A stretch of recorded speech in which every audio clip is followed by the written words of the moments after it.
Hello everyone, আমি আপনাদের কৃষ্ণা আর আপনারা দেখছেন কৃষ্ণা দৈনন্দিন অ্যান্ড বিয়ন্ড। কাল নার্সারি থেকে কিছু ফুলের চারা আরও নিয়ে এলাম। আমার একটা গোলাপি রঙের জবা আছে আর এটা নিয়ে এসেছি হলুদ রঙ।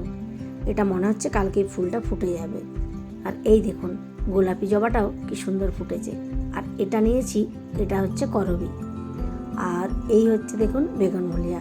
আপনাদের আগেই বলেছিলাম যে একটা গাছ মরে গেছে, এই যে এইখানটাতে ভাবছি ওটা লাগাবো। যখন আমরা বাড়ি গিয়েছিলাম এর দু একটা পাতা বেঁচে ছিল, এখন পুরোটাই মরে গেছে। আগের ওটার কালার ছিল একদম ডিপ গোলাপি কালারের, আর যেহেতু একটা আমাদের ডবল কালার আছে গোলাপি আর সাদা, তো ওই জন্য এবার আর গোলাপি আনিনি, এনেছি বেগুনি রঙের। আজ দোল পূর্ণিমা, সবাইকে জানাই দোল পূর্ণিমার প্রীতি ও শুভেচ্ছা। আর এই দেখুন সকালবেলায় দুজনে স্কুল যাবে বলে রেডি হয়ে গেছে। আর হোলি উপলক্ষে আজকে অদ্রিতের স্কুলে সেলিব্রেশন হবে, সেই জন্য ওর আজকে আছে কালারফুল ড্রেস। আর ওদের কালকে স্কুল ছুটি আছে, মানে আমাদের এখানে যেদিন দোলযাত্রা সেদিন ছুটিটা হয় না, তার পরের দিন হোলি বলে, সেই হোলির দিনে ছুটিটা থাকে। আর এই দেখুন সকালবেলায় এখনও সে খাবার খেয়ে খেয়ে স্কুলে যাবে, পুরো খাবারটা এখনও তার কমপ্লিট হয়নি। আর এদিকে আপনাদের সাথে কথা বলতে বলতে লিফটও এসে গেল। চলুন আপনাদের একটা জিনিস দেখাই। এই দেখুন, এটা আগের রাত্রের ভিডিও। রাত্রিবেলায় আমি এই রসগোল্লা বানিয়েছিলাম। আর ওই কড়াইয়ের সাইডে একটু কালো কালো মতো দেখতে পাচ্ছেন, ওটার একটা অন্য গল্প আছে, আপনাদের একটু পরে বলছি। আর দেখে তো মনে হচ্ছে রসগোল্লাগুলো ঠিকঠাকই হয়েছে। আজ সকালে এগুলোকে আবার এই রস থেকে তুলে এই যে জায়গাটা দেখছেন, এতে খেজুর গুড়ের একটু রস বানিয়ে এর মধ্যে ডুবিয়ে রেখেছি। বললা কি কমিয়ে নেবো নাকি? 30টা দিয়েছি, ছোট আছে সাইজগুলো, তো একটা বড় হয়নি না। হ্যাঁ, বাড়লে নিয়ে চলে আসবে। এখানে আরো কম দিয়ে দেখাবে। হ্যাঁ, লাগাও লাগাও, ক্যাপটা লাগাও।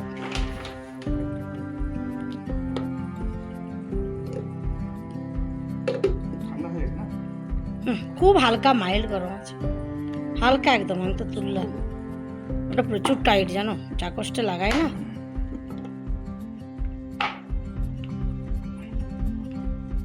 দেখেছো, ব্যাস ওই লেগে গেল, আর চাপ নেই। ব্যাগটা খুলে যেতেও পারে, মানে ভারী আছে না, ব্যাগ সহ ওই হ্যান্ডেল সহ ধরে। এবার তুলে দেখো না, ছুড়ে দিতে পারে। হ্যাঁ,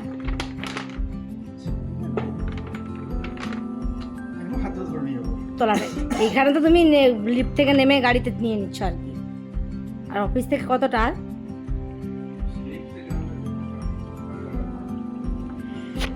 কি লক্সটা সরাতে হবে।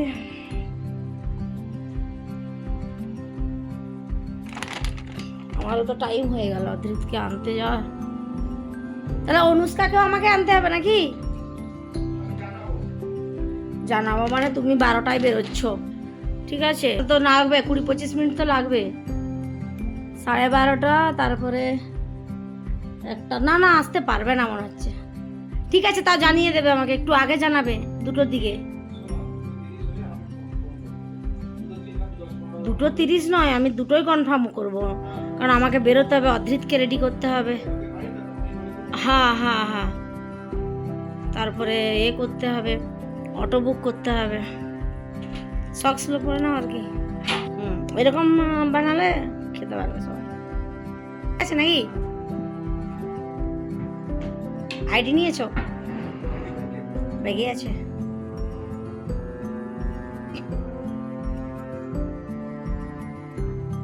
সুর একটা করলে এখানে বসে শু পড়বে, কোনোদিন তার এতে বসলে না।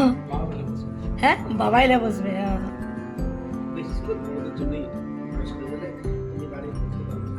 হ্যাঁ, সেটা ঠিক।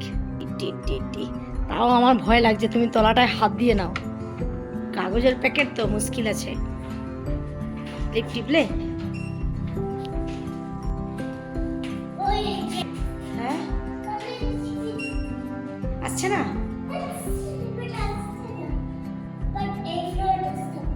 ছোট ছোট লিপটা ঠিক হয়েছে? এখনো -17 আছে, ঠিক করতে পারলো না তাহলে না? তুমি কখন দেখলে ঠিক হচ্ছিল? স্কুল থেকে আসার সময়? হ্যাঁ। ও, চলো চলো চলো দেখি আসে কিনা।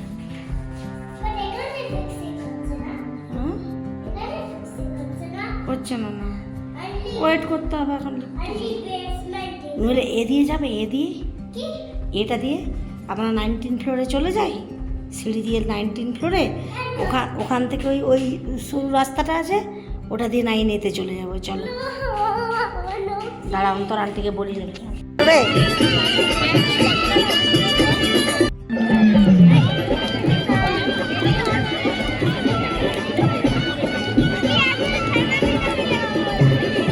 এটা আমাদের ফ্ল্যাটের নিচে হোলিকা দহন হচ্ছে। পূর্ণিমার আগের দিন যে হোলিকা দহন হয় সেটাই।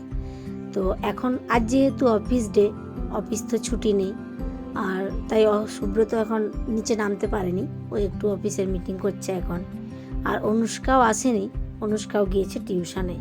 আর কিছুদিন পর ওদের এক্সাম আসছে, সেই জন্য এখন চাপটাও বেশি, তাই টিউশন কামাই করলো না, ও টিউশন গিয়েছে। তাই আমি আর অদ্রিত আমরা দুজনে নিচে এসেছি হোলিকা দহন দেখতে। আর এখানে এই যে দেখুন, সুমনাদের সবার দেরি করে এসেছে, আমাকে তো একজন দিয়েছে পুরো মুখ ভরে, তো আমার গালটা একটু পরিষ্কার করার জন্য সুমনাদের গালে ঘষে নিলাম।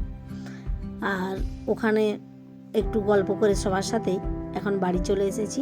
আর আজকে দেখুন রাতের আকাশটা কি সুন্দর লাগছে। আপনাদের বললাম না সকালে রসগোল্লার কড়াইটা দেখিয়ে যে সাইডে কেমন কালো কালো লেগে আছে, ওটার একটা ঘটনা ঘটেছে জানেন। কাল যখন রসগোল্লা বানাতে শুরু করি, মানে প্রথমবার ছানা কাটিয়েছিলাম, ওই ধরুন 3 লিটার দুধের কাটিয়েছি। কাটানোর পর তো ওই ছানাটাকে কিছুক্ষণ ঝুলিয়ে রাখতে হয়, কিছুক্ষণ বলতে আধা ঘন্টা কি 40 মিনিট ধরুন ঝুলিয়ে রাখা হয়। তো আমি ঝুলিয়ে দিয়ে ভিডিও এডিটিং করতে বসে গিয়েছিলাম। আর এই এডিটিং করতে প্রায় 1.5 থেকে 2 ঘন্টা সময় লাগে। এই ধরুন ভয়েস দেওয়া, তারপর ব্যাকগ্রাউন্ড মিউজিক দেওয়া, এইসব করতে তো একটু টাইম লাগে। আর আমার খেয়াল ছিল না যে ওখানে ছানাটা ঝুলানো আছে, ওটা দিয়ে রসগোল্লা হবে। তারপর কি হলো, রসগোল্লাগুলো বানিয়েছি, বানিয়ে কড়াইয়ে খেজুর গুড়ের রস বানিয়ে ওর মধ্যে ওই ছানার গোলাগুলোকে দিয়েছি। 40 মিনিট পর যখন পুরো ঢাকাটা খুলে দেখি, পুরো ছানাগুলো একদম গুলে এরকম হয়ে গেছে, মানে ছানার পায়েস টাইপের হয়ে গেছে, ওটা আর রসগোল্লা ছিল না। রাত্রিবেলায় কি করা যায়, আবার অনলাইনে দুধ অর্ডার করে সেটা থেকে আবার ছানা কাটিয়ে রসগোল্লা বানিয়েছিলাম। আর রসগোল্লা কেন বানালাম, ওই আজ সকালে সুব্রতর অফিসে ছিল পটলাক, তো ও বলেছিল, ও কিছু বলেনি, ও আমাকে বললো তুমি যদি কিছু বানাতে পারো তাহলে নিয়ে যেতাম, আর নইলে আমি কিছু বলিনি যে আমি কিছু নিয়ে আসবো, মানে যে যা নিয়ে আসবে বলে দিয়েছিল ওখানে কে কে নিয়ে আসবে। আমি বললাম ঠিক আছে ট্রাই তো করে দেখি, না হলে না নিয়ে যাবে। যাই হোক, শেষমেশ রসগোল্লাগুলো আমার হয়েছিল, হতে হতে প্রায় ভোর 4টে বেজে গিয়েছিল, আর সাকসেস হয়েছিলাম, এটাই খুশি। তো এই হচ্ছে আমার আজকে রসগোল্লার গল্প। চলুন আজকের ব্লগটা তাহলে এখানে শেষ করলাম, আবারও আসবো একটা নতুন ব্লগ নিয়ে, নতুন কিছু নিয়ে।